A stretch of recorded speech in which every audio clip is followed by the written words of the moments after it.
Douglas County Citizenry is a fairly new organization started by citizens in Douglas County. Anyone who steps into the arena deserves our appreciation. It is not easy. These are volunteer positions and they're willing to give their time to it. So I'd like to start with a big round of applause for all of our community staff.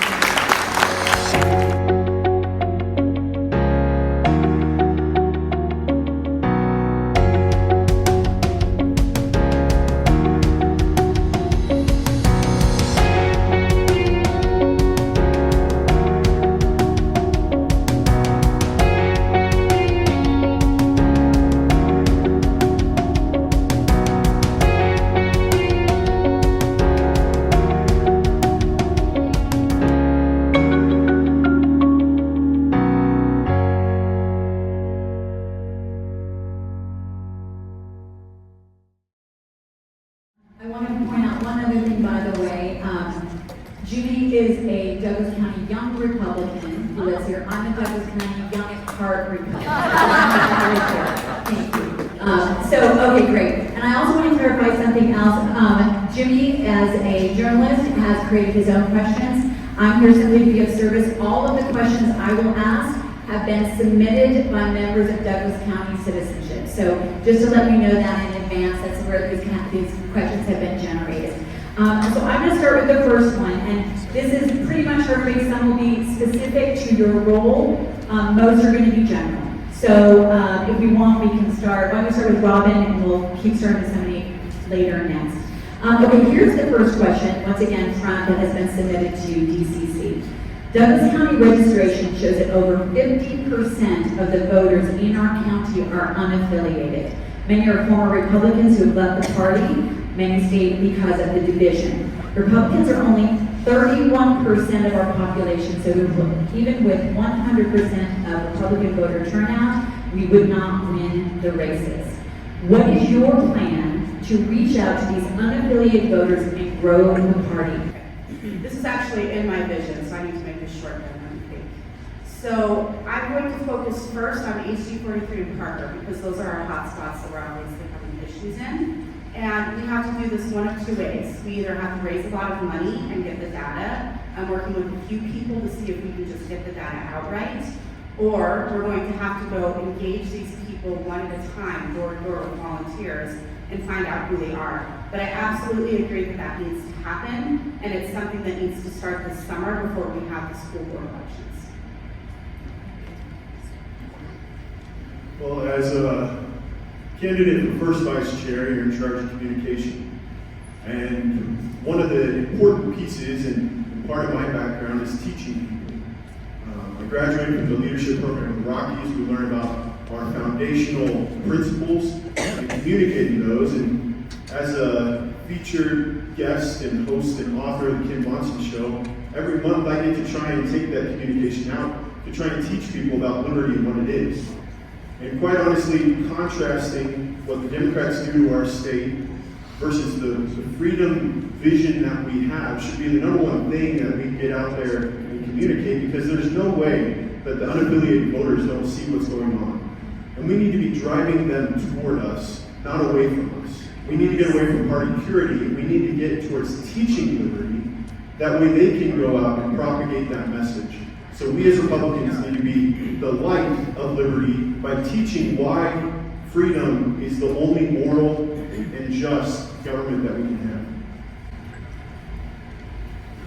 have. Couldn't agree more with that answer. I will start by saying that HD43, it was, we have to get out there and talk to unaffiliated voters. There's just no other way in HD43. We can't go and raise a lot of money and say that that's going to resolve the issue. If we don't actually go out there and knock on doors, it's going to be a travesty. As I said before, I ran for Congress. When I ran for Congress, I knocked on everybody's door. I didn't just knock on Republicans' doors, just unaffiliateds. In my community, I knocked on Democrats' doors. You never know if you'll convince them to change their mind, right? And I was only running in the primary, it didn't really matter. But we need to, especially in the general election, we need to go after unaffiliated voters. There's no other option at this point. We really can't sit back and say that if we get 92% of Republicans to vote in the election, then we're going to win it, because it didn't happen this time around. Well, totally agree with most of what I've heard here. However, it is also possible to turn out the wrong unaffiliated, right? We've seen that happen in past elections.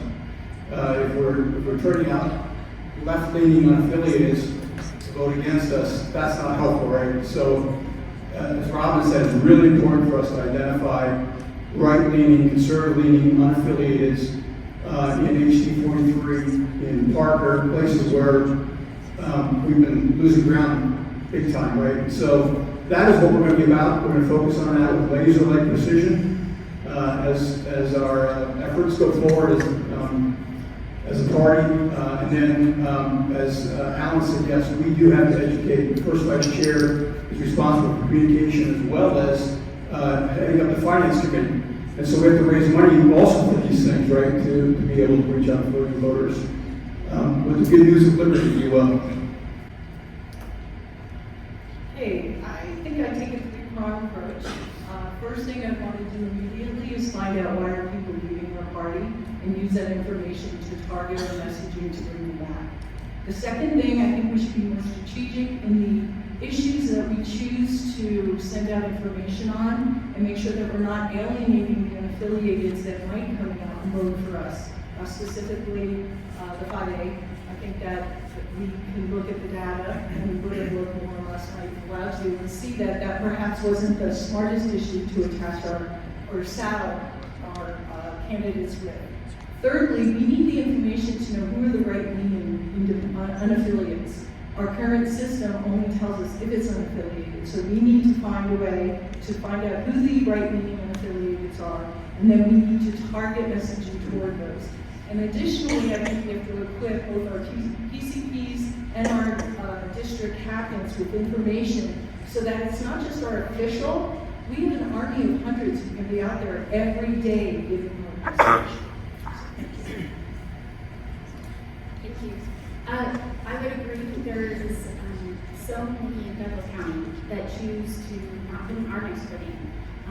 And for a long time, I know that even in my household, it was because of COVID, and there was a lot of things happening around job security and what would happen if you had that. And so we know there's various reasons, but I would have to agree with Calvin is that we only have so much time, so much money, and so many volunteers, and so our desire is to raise up more volunteers about education, helping people want to get into their neighborhoods, talk to their neighbors. But before that, and especially now, before we get to school board elections, we need to know who are the Republican or the right-leaning unaffiliates so that we can really talk to them and use our resources wisely. Well, it's tough to be last. Second vice chair is in charge of getting out the vote primarily. But I think we can't worry about getting out the vote the last 2 weeks before the election. Something that's a much bigger problem is Douglas County's been a PR disaster for the last 2 years with our county commissioners bickering in the newspaper. I mean, if they've got disagreements, that's normal. But to air it out there where the news media can get hold of it is a disaster. I don't understand it at all. I've asked other people.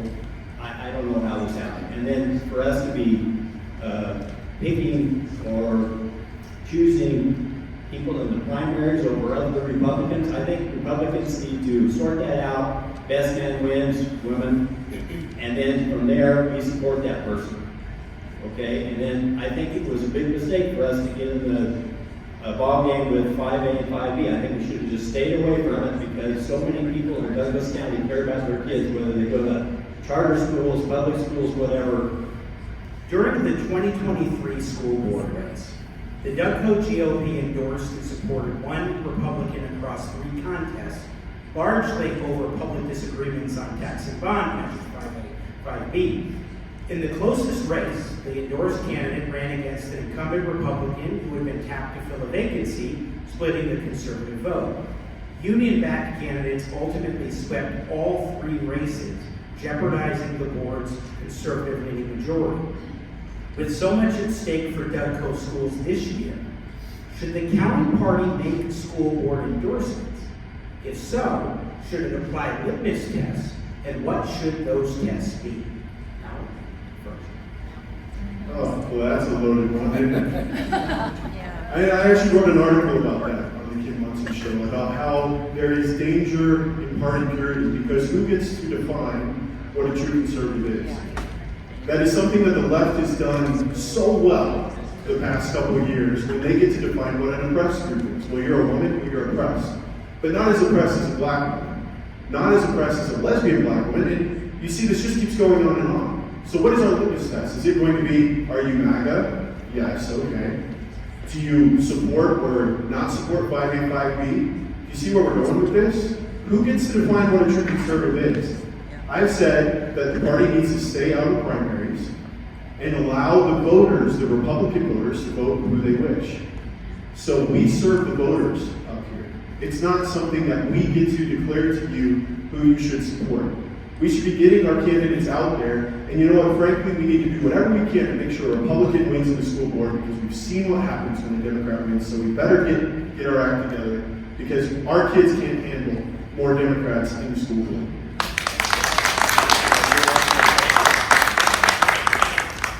I should be applauding that too. Again, that's an excellent answer, and next time I won't have to go behind that answer. I could say I disagree with everything Alan just said, but what I would say is that the school board is a huge issue, and I don't think that people outside the party, especially, understand how big of an issue it is. The fact that we're at 4-3 right now is just crazy in Douglas County. We can't afford to lose any of those seats. We can't afford it. And quite frankly, we have to put up any Republican. It doesn't matter if they've passed the litmus test. They shouldn't have to pass the litmus test, quite frankly, for the school board seat, which is supposed to be a nonpartisan seat, right? But we decided that we're going to decide who we put up in that position. We shouldn't be doing that, and quite frankly, we need to have the best person in there, and that's any Republican.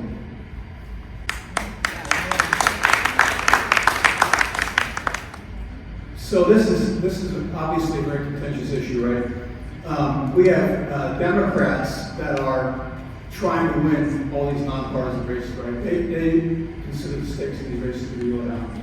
They go after whether it's school boards, whether it's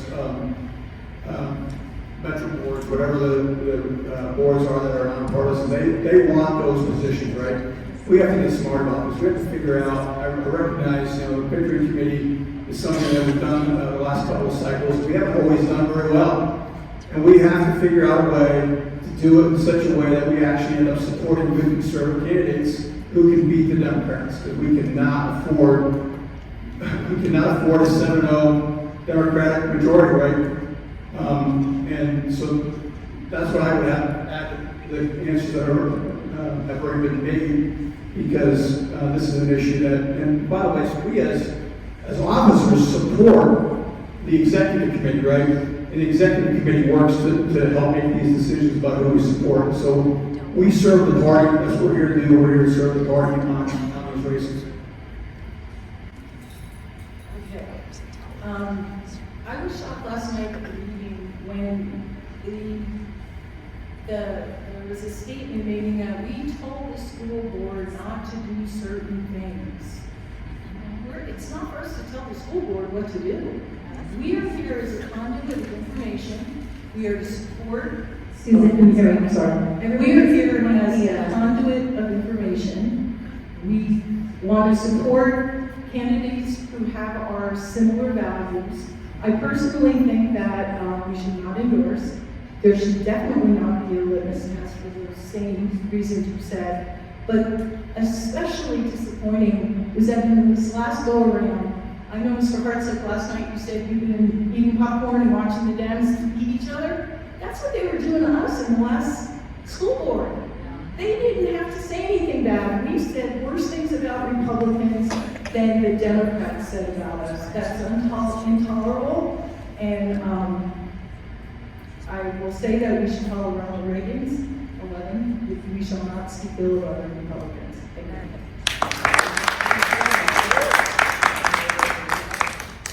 Thank you for the question.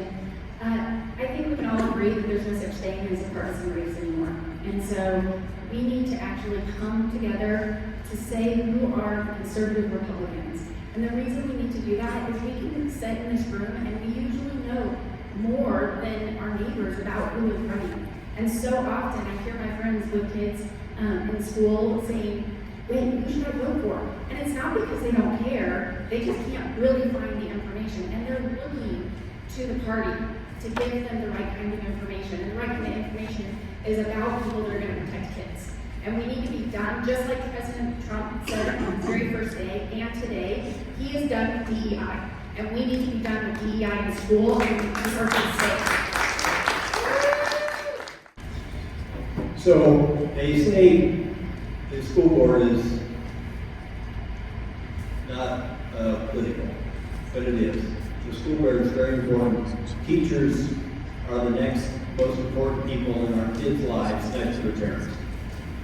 They spend a lot of time with the kids, so we have to care about what kind of teachers we have and what they're talking about. So I think it's important for us to see that teachers have Republican ideals. And you can talk to them, and maybe they don't agree with you 100%. Nobody in this room agrees with anybody else in this room 100%. But if we get 80%, we're doing pretty well. So we need to have people that can communicate, that they can teach other people about what Republican ideals are about. And we just need to talk to them and get a feel for, are they going to be good for this job? And then we need to trust them with all of their hearts. And hopefully we make a good decision. I want to preface this with saying that I have 2 kids in public school, so I have skin in this game. And I've talked about this issue a lot. There is no such thing as nonpartisan. Democrats have figured out that they can get into these spots because they do exactly what we have been doing with Victory Committee. They get it down to one candidate, and then they're not splitting the vote. Is Victory Committee perfect? No, it needs work, and I've had people suggest that we change the name because of how contentious it was. I'm perfectly fine with that. I don't care what it's called. Would I dictate the questions? Absolutely not. That needs to be decided by executive committee. We need to talk to whoever's running for school board. We need to figure out these questions based on the exact, not just what I think.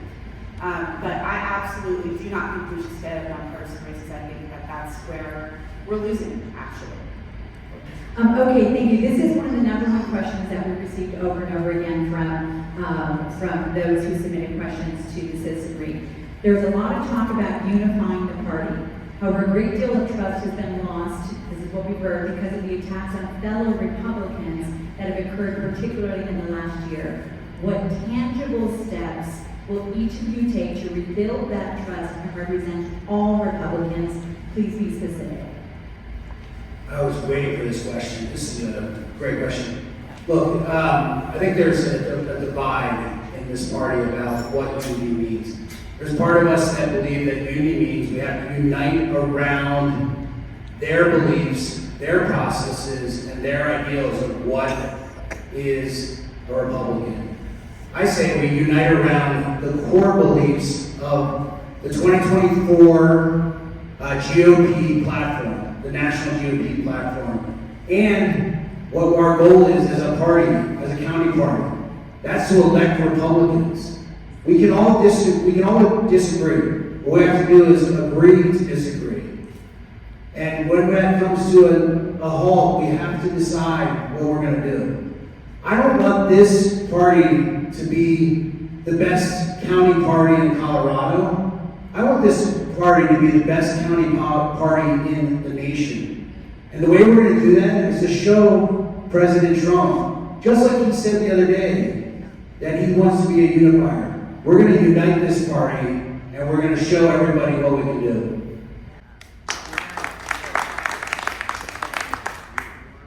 So one of the things that separates us from Democrats is that Democrats often walk in lockstep, right? They're just constantly united in that way. We value independent thought in the Republican Party, right? So the key is, do we create a forum for our differences to be aired, right, in a respectful manner. One of the things I've noticed in being at executive committee meetings for the last couple of years is that a lot of times our meetings are not run respectfully. And that's where it starts. We have to be we have to run our meetings according to Robert's Rules of Order, right? We have to make sure that people have the capacity to air their thoughts on matters and to discuss differences. But then, for sure, when we come together after a primary, right, we have to be united. Because otherwise we lose in the fall, right? So, I couldn't agree more that we have to be united, but we have to be united around our values, our MAGA platform, and as Chris said, our 2024 Republican Party platform. First thing I'm going to do is ever lead by example.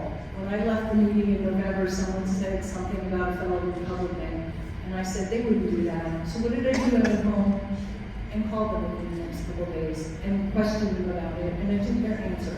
Unfortunately, that picture that's still being circulated was actually in a presentation last night at the meeting. It's unacceptable. Second thing, I think we should have unity in the essentials. That's what my church says. And I had an epiphany as a precinct person that we don't have to elect the most qualified, or we should support not necessarily the most qualified, but the most electable. In the meeting in November, I gave some advice. I spoke on this. I said, think of the Republican you hate the most, or dislike the most. Go out to coffee with them. Go talk to them. Bury the hatchet. We have to work together for victory in 25 and 26. And pray for a right heart.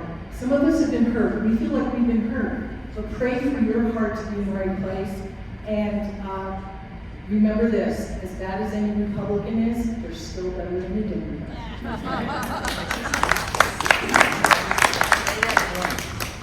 Well, I do appreciate the heart behind this because I think each person wants to be heard. And we want to be heard where we're not just saying what's on our heart, but we know that the other person isn't just looking for a rebuttal, right? And so we can have discourse and have civility and respect for one another. My son goes to a program that is a Socratic learning model.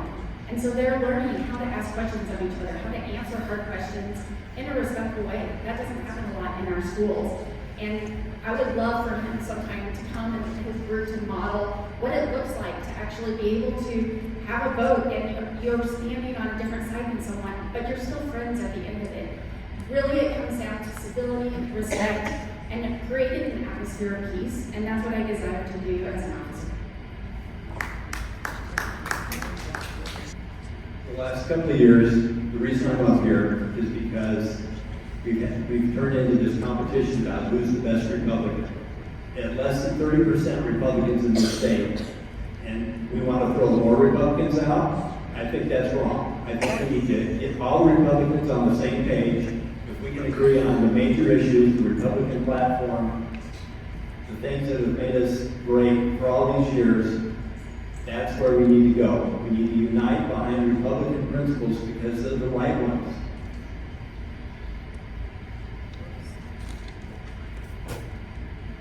Wait a minute, it's my fault. Oh my God. Okay, you can have 30 seconds because it was the 30 Okay, I seconds. don't know what to do with 30 seconds now. Okay. Anyway, we got to quit arguing. We got to come together and unite behind things. We have to have a solid front and not look disorganized and chaotic in front of the Democrats.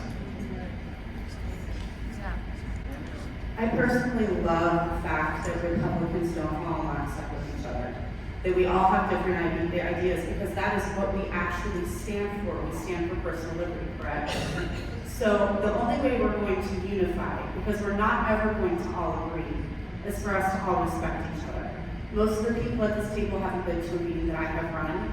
I run meetings by Robert's Rules of Order. I don't let people shout at each other from the audience. I think a lot of our hate is starting in those executive committee rooms, and I don't like the way those meetings have been going. Those meetings need to be run effectively, and everybody needs to stop yelling at each other, and that needs to be led from the front. So I will continue to lead from the front and not let that happen in the meetings, and I will continue to respect everybody and let everyone speak regardless of what their opinion is or whether I agree with it.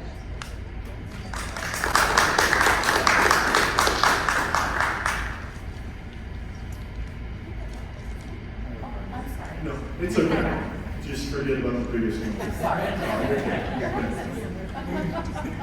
So, I wanted to go a couple ways with this. One, quoting the Founding Fathers, but I think perhaps we need to go back even farther in time to Proverbs 6. There's a list of things that God hates. And in that list of 6 things, he lists haughty eyes. Now, haughty is a nice church term, but you learn about it, and it is viewing yourself as better than another person. And we've seen that, haven't we? When you say you're a better conservative, you're better than the other person. Now, we learned this as a country early on because we gave rights to every man and woman, but no, there were too many people in the South that thought they were better humans than African Americans that they got to lord over. We learned that lesson back then, and we as the Republican Party are struggling with this lesson now. If you think you are better than another conservative, if you think you are a better human than another conservative, then I implore you to look at yourself. Because we are all made in the image of God. We are all blessed with rights given to us by our Creator. And we need to get back to that before we'll ever start healing any of our differences. Thank you, everybody. And in the 2024 election cycle, the Colorado GOP endorsed, backed, and funded their chosen congressional candidates who ultimately lost the primaries. Moreover, a total of 14 of their endorsed candidates lost their primaries in various positions. Do you support the current GOP leadership's actions and directions to support staying the course? And what qualities are you looking for in the next state party leadership? Well, I'm looking for qualities of a person who can actually lead the party to win elections, right? This is what we're actually here for as the Republican Party, right? Is to win elections. And, when we endorse candidates before the primary, that's probably not the right way to go, right? We probably should be endorsing candidates who win the primary, right? That's what we should be supporting.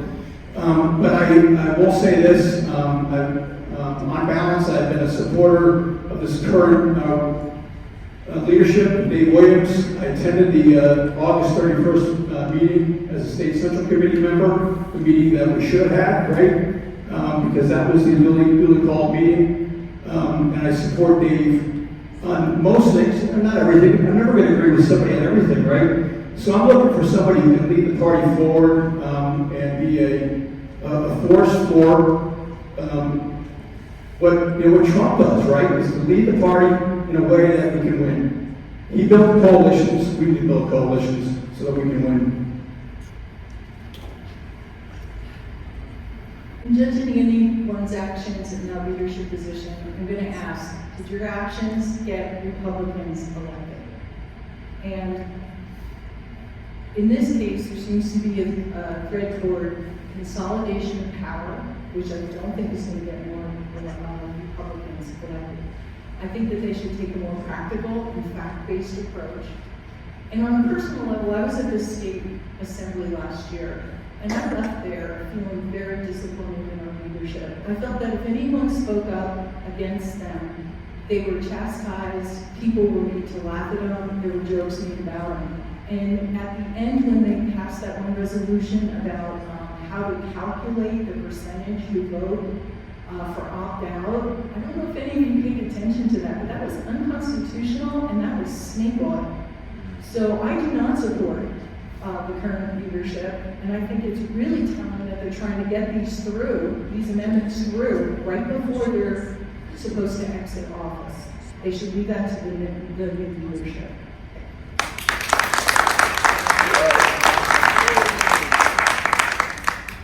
I think as Republicans, one of the things that we really have come around is loving what Donald Trump has stood for, the power that he comes in to draw people around himself, and that's something that we can do in Colorado. I think we all need to stand behind the 2024 RNC platform, and then we also need to stand behind what our state platform does too. And we may not all agree with that, but if we are a united front, the Democrats can't divide us. And I really appreciate going to assembly because I love being able to sit with my other friends from my community, people that I go to meetings with, but more than anything, I love being able to hear from the candidates. I have so many family in Colorado and so many friends that also say, hey, you're involved. Tell us about the candidates. We don't even know anything. And so this is why we get to the privilege, and everyone, I tell all of my friends, that's what I love about educating my friends, about coming to caucus. I said, this is how you get to get involved, and it's open to everyone. And then you can come to assembly, you can, be a delegate and listen to what the candidates have to say. So then you can tell everyone around you what you've learned. So, past party chairman was Christy Berg-Brown, and I knew her personally. I mean, she doesn't know who I am, but I've talked to her. I think she's a terrific lady, just like Flora. And we didn't have this dissension when she was in charge. And now with Dave Williams, I haven't been in personally, but I hear things. I hear about this meeting that was or was not legal. Chris didn't have anybody meeting when she was in charge. There's this question about diverting funds to help your own campaign while you're the party leader. Some of these things just don't sit right with me. And then these rules, these amendments that are coming up, frankly, when I read those that want to solidify his position more, it reminds me of Vladimir Putin.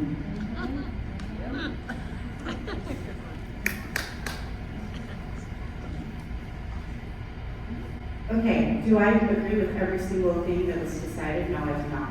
Do I overall support our leadership? Yes, I do. And you know what? What am I looking for? Bold leadership. Look at Trump. Does Trump ever shy away from what he thinks? We've been losing and losing and losing and losing for over a decade. Clearly something is not working. It's time to try different ideas. We have to try different ideas out to see if they work. I absolutely was against trying to remove current leadership in the middle of get out the vote and diverting funds away from our candidates. It cost us greatly, personally, in Douglas County, a lot of money. So, you're never going to get everybody to like you or support you. That's the way it is. But you guys, we all have to unite around our candidates. As a football fan, one of my favorite movies ever, at least very high on the list, is Remember the Titans. It's about a high school that's trying to integrate African Americans and whites. And after a particularly contentious practice, when both sides got in a fight, one of the main characters comes up to the captain and says, the captain goes the other way and says, "Why aren't you doing what you need to be doing? You're leaving me out to dry." And the best line, one of the best lines out of the movie, was he turns to the captain and he says, "Attitude reflects leadership, Captain." We get the leaders that we deserve. We've always gotten the leaders that we deserve. As a country, as a party, and as a state. And the leadership that we have gotten is a reflection of what the Colorado GOP is. And until we change, all of us, it doesn't matter how good a leader we get, we will strip him or her down, and beat them with our experience and our divisiveness. So we need to shape up.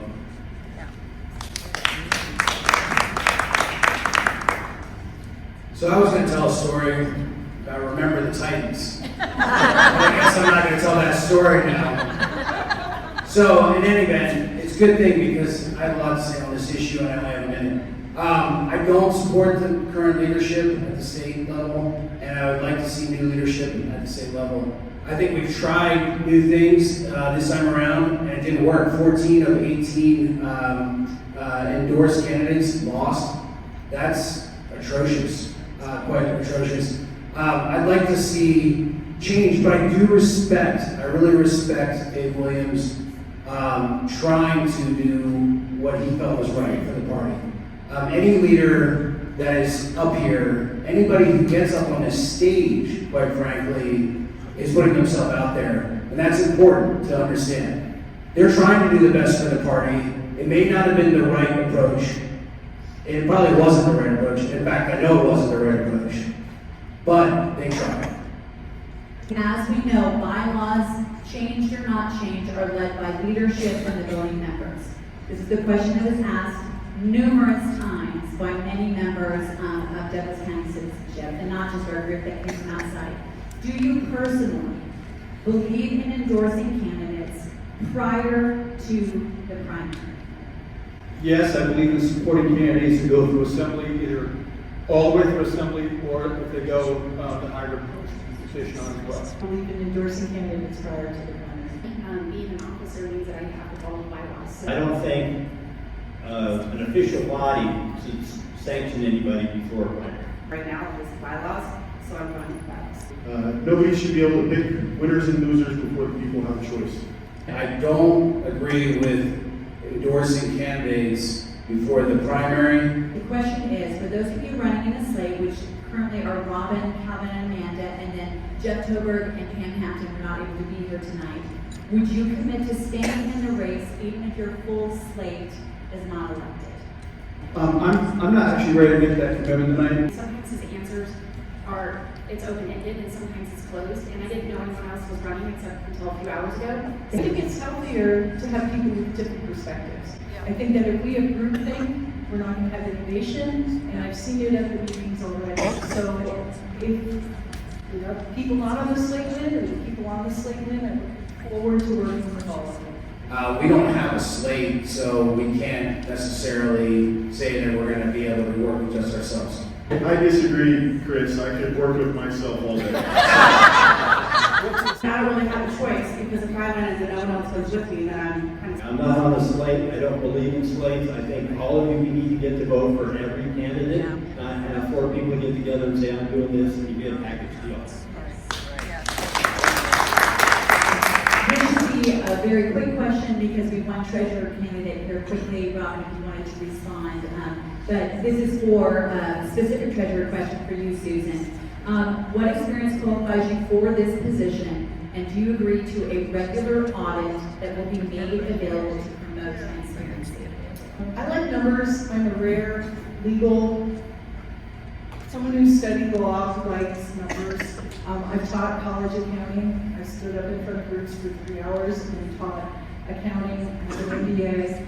I have served as a treasurer position before. Not only would I agree to an audit, I would demand an audit, because an audit protects me.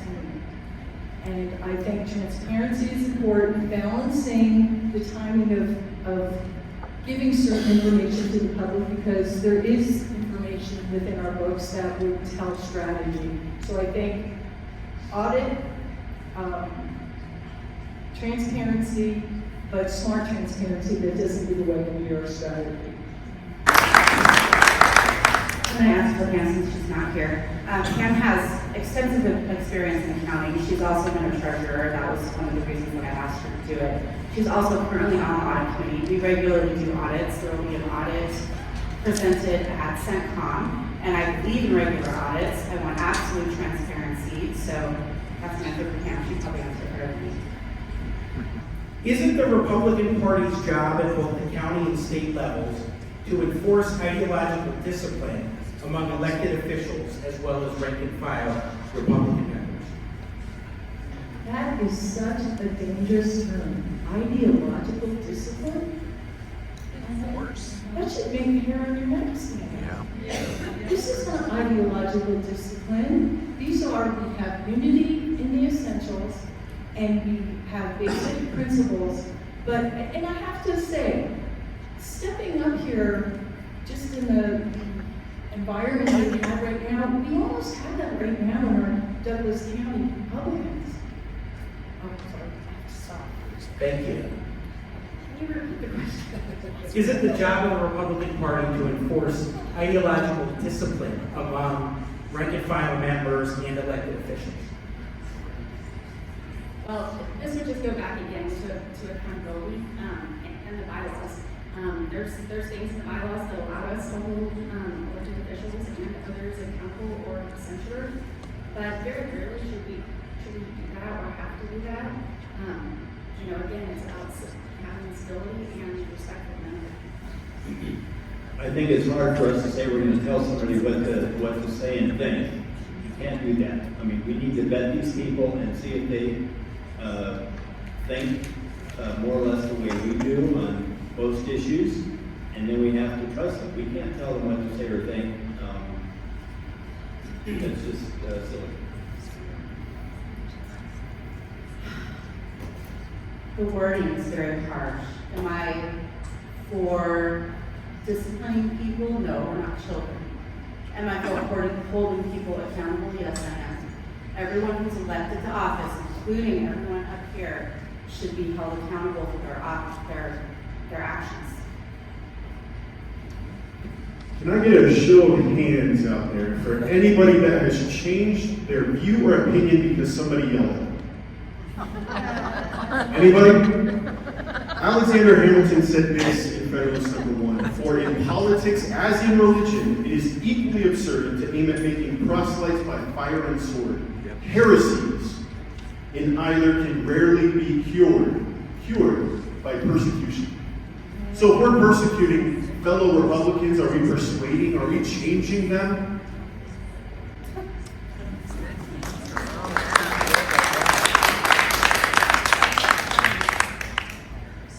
I've had some people suggest that sometimes I'm too brief in my answers, and that I need to use all the time that I'm allotted during this. So I don't get another, is it 30 seconds still? Okay. So just make sure that all the time that I'm allotted for a question, and I agree with that. There's oftentimes a lot to say. On this particular issue, there really isn't that much to say other than no. Well, I'm going to actually give back some of my time because we can't enforce anything on anybody, right? We don't enforce ideological anything. We persuade. Our job is to persuade. Our job is to work with people to get things done, but never to enforce anything. I'm not a judge. Okay, audience questions here on the cards.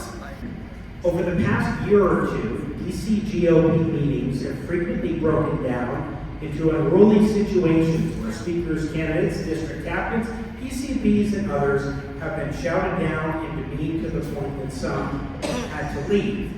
This occurred with DCGOP leadership watching. If you were elected, what significant changes in 30 seconds would you implement to guarantee that all are respected? I agree with you that the meetings have been a mess. Everyone who has been to a meeting that I have run has seen a completely different meeting. I will keep running them the way I run them, with order and Robert's Rule of Order, and with everyone being respectful.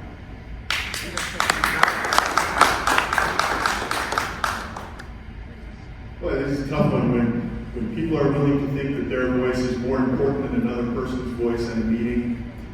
I really don't know how to change that, apart from trying to convince people to look at each other as fellow human beings who deserve their own right. So again, kind of bouncing off all the answers I've given, I don't know how to fix that without fixing every one of us and allowing each one of us to see each other as important people. One of the things I find most appalling about what I've witnessed over the course of the past 2 years is the name calling and the disrespect and the atrocious behavior by what people would suggest are adults. Acting like school-age children. It's deplorable to use a term that I'm not supposed to use politically, I guess. But what I would say is that has to change, regardless of who's the chair. That has to change. I thought this a little bit earlier when we were talking about unity. Under proper rules of conduct of a meeting, when somebody is recognized to speak, they are supposed to address the chair. So that way, when we're talking about whatever the issue is, you're not making it personal. You're talking about the issue. And I can tell you right now, when Robin has run meetings, she has been like that. She has enforced Robert's rules. As first vice chair, when I have the opportunity to run a meeting, I will do the same thing. And I will call it out too, put my position up in the front of the meeting, even if I'm not chairing the meeting. One of the reasons I'm up here right now is because last night I attended the meeting.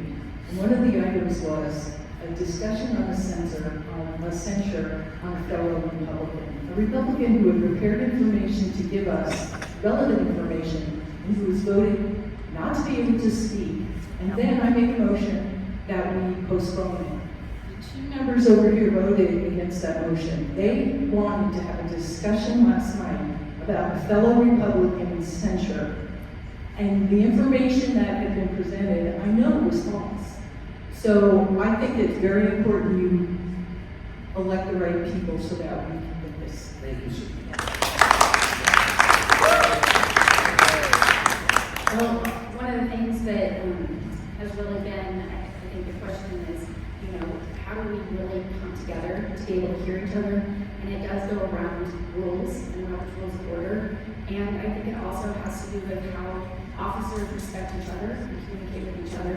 So I can't say that those of us that are running together, we have come together around wanting to support candidates getting elected. Our platform went out to everyone. And, when you're wanting to work together, then Thank you. that helps. Well, I think all these meetings have Robert's rules here and there enforced to one level or another. So I think that's probably not the answer. I think mutual respect and remembering why we're here, what we stand for, what the principles are that allowed us to be here today, that's important. And if the meeting gets out of hand, you need to stop it right there and not go on, not let this shouting go on.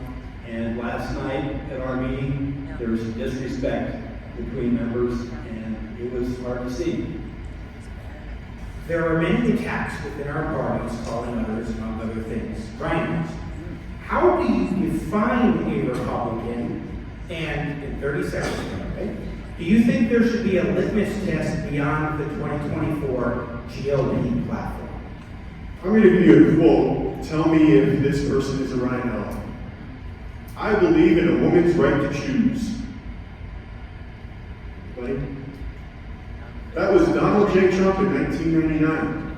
I'm very glad we gave him the ability to change. I'm very glad we had the ability to influence him into one of the top Republicans that's ever been elected as our president.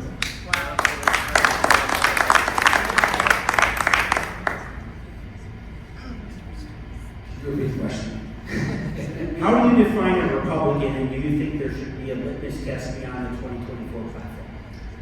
I'll start with the litmus test. No, there should not be a litmus test beyond the 2024 platform. How do I define a Republican? Republicans come in all shapes and sizes. There are some that I agree with more than others. That does not mean that they're not Republican.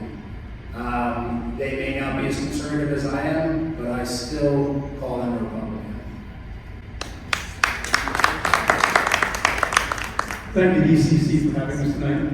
Appreciate that. Thank you all for being here. I'm going to answer from this perspective. I've been on the winning side and I've been on the losing side of various issues. When I say losing or winning side, I mean that when we debated different topics at ex-com meetings. And I can tell you, I walked out of there loving every single one of my fellow ex-com members, whether I disagreed with them or agreed with them that night. I respect every single one of them. And I always want to be known as somebody who's kind to every single person I encounter. So for me, I'm a rock-good conservative, America first. Thank you, Cal. That's the end.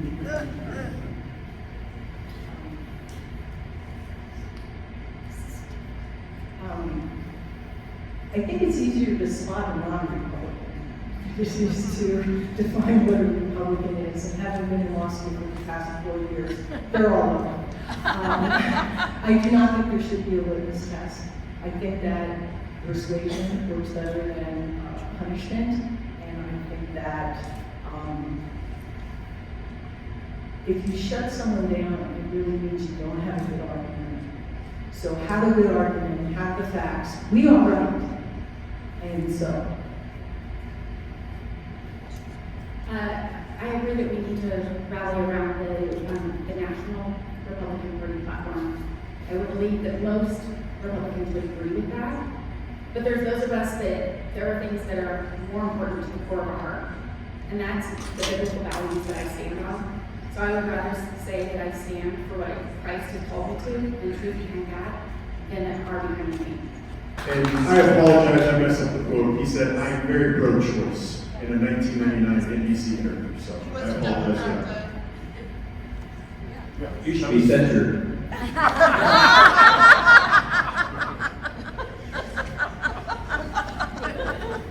I think that we have to look back at the Constitution and the Republican principles that have developed over the centuries. They didn't have Republicans when we had the Revolution, but Lincoln was a good Republican. I can talk to somebody and I can get a good feel, are they a Republican or are they a Democrat? Like Bob Marshall said he was a Republican until 2020, and then when Trump was elected, he said, no, I better go with the Democrats. And believe me, he's where he belongs. So I don't think we should have a litmus test. I don't like name calling. I'm sick of rhino. I'm sick of radical, as I'm called all the time. I'm tired of all of it. The platform is the litmus test, period. All Republicans should be sticking to the platform. And Thank you, everybody. We have a round of applause for all the